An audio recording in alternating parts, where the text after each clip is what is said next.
Hi hello welcome to Javagal ಸಬರಿಚಿ Bhagya's kitchen.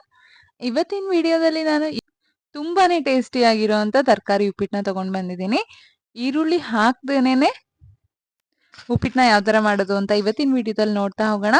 ಈ ಉಪ್ಪಿಟ್ಟನ್ನ ಒಂದ್ಸತಿ ಮಾಡ್ಕೊಡಿ, ಉಪ್ಪಿಟ್ಟು ಇಷ್ಟ ಇಲ್ಲದೆ ಇರೋರಿಗೆ ಕೂಡ ತುಂಬಾನೇ ಇಷ್ಟ ಆಗತ್ತೆ. ಈ ವಿಡಿಯೋನ ಸ್ಟಾರ್ಟ್ ಮಾಡೋಣ.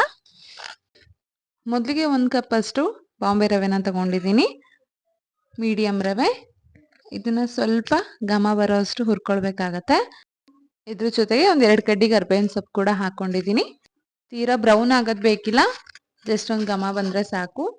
ಈಗ ಇದನ್ನ ಒಂದ್ ತಟ್ಟೆಗೆ ತೆಗೆದಿಟ್ಕೊಳ್ತಿದ್ದೀನಿ. ಈಗ ಒಂದ್ ಜಾರ್ಗೆ ಒಂದ್ 4 ಹಸಿರು ಮೆಣಸಿನ್ಕಾಯಿ, ಒಂದ್ 2 ಪೀಸ್ ಶುಂಠಿ, 1 ಸ್ಪೂನ್ ಅಷ್ಟು ಹಸಿ ಜೀರಿಗೆ, ಹಾಗೆ ಒಂದ್ ಸ್ವಲ್ಪ ಹಿಂಗ್ ಹಾಕೊಂಡು ಇದನ್ನ ತರ್ತರಿಯಾಗಿ ರುಬ್ಕೊಂಡ್ ಬರೋಣ. ಈಗ ಅದೇ ಬಾಣ್ಲೆಗೆನೆ ಒಂದ್ 2 ಸ್ಪೂನ್ ಅಷ್ಟು ಕುಕ್ಕಿಂಗ್ ಆಯಿಲ್ನ ಹಾಕೊಳ್ತಾ ಇದ್ದೀನಿ. ಎಣ್ಣೆ ಸ್ವಲ್ಪ ಕಾದಿದ್ದಾದ್ಮೇಲೆ 1 ಸ್ಪೂನ್ ಅಷ್ಟು ಸಾಸಿವೆ, 1 ಸ್ಪೂನ್ ಕಡಲೆಬೇಳೆ, ಹಾಗೆ 1 ಸ್ಪೂನ್ ಅಷ್ಟು ಉದ್ದಿನ ಬೇಳೆನ ಹಾಕೊಂಡು ಸ್ವಲ್ಪ ಗೋಲ್ಡನ್ ಬ್ರೌನ್ ಕಲರ್ ಬರೋ ತನಕ ಇದನ್ನ ಹುರ್ಕೊಳ್ಬೇಕಾಗತ್ತೆ. ಇದು ಸ್ವಲ್ಪ ಕಲರ್ ಚೇಂಜ್ ಆಗ್ತಿದ್ದಂಗೆ ಇದಕ್ಕೆ ಒಂದು 1/4 ಕಪ್ ಅಷ್ಟು ಹುರುಳಿಕಾಯಿ, ಒಂದು 1/4 ಕಪ್ ಅಷ್ಟು ಕ್ಯಾರೆಟ್ನ ಹಾಕೊಳ್ತಾ ಇದ್ದೀನಿ.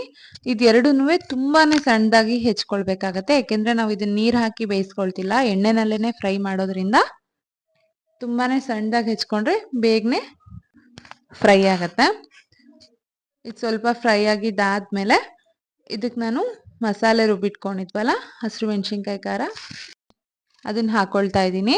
ಹಾಗೇನೆ ಓವರ್ ನೈಟ್ ನೆನೆಸಿಟ್ಟು ಒಂದು 2 ವಿಷಲ್ ಕೂಗಿಸ್ಕೊಂಡಿರೋಂಥ ಬಟಾಣಿ ಕೂಡ ಸೇರಿಸ್ಕೊಳ್ತಾ ಇದ್ದೀನಿ. ಹಸಿ ಬಟಾಣಿ ಇದ್ರೆ ಡೈರೆಕ್ಟಾಗೆ ಹಾಕೊಳ್ಬೋದು, ನಾನು ಒಣಗಿರೋ ಬಟಾಣಿ ನೆನೆಸಿ ಹಾಕೊಂಡಿರೋದು. ಇದು ಸ್ವಲ್ಪ ಹಸಿ ವಾಸನೆ ಹೋಗುತ್ತೆ.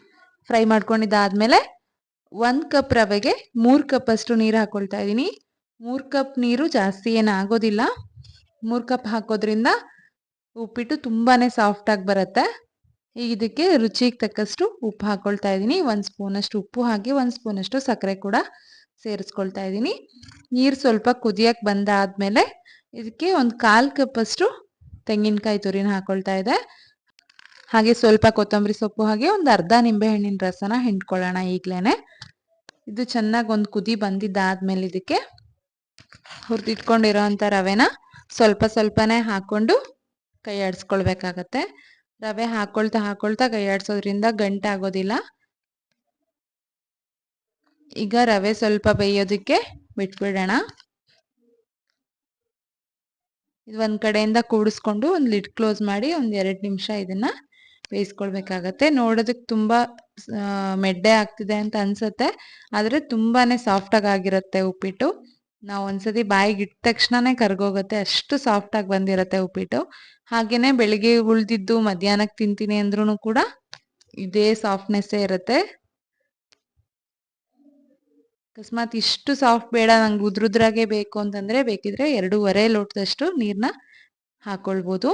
ನೋಡಿ ಇಷ್ಟು ಪರ್ಫೆಕ್ಟ್ ಆಗಿ ಬಂದಿದೆ, ಹಾಗೆ ಡಿಫ್ರೆಂಟ್ ಟೇಸ್ಟ್ ಅಲ್ಲಿ ಇರುತ್ತೆ. ಎಲ್ಲರೂ ಒಂದ್ಸತಿ ಖಂಡಿತ ಟ್ರೈ ಮಾಡಿ, ಎಲ್ಲಾರ್ಗೂ ತುಂಬಾನೇ ಇಷ್ಟ ಆಗತ್ತೆ.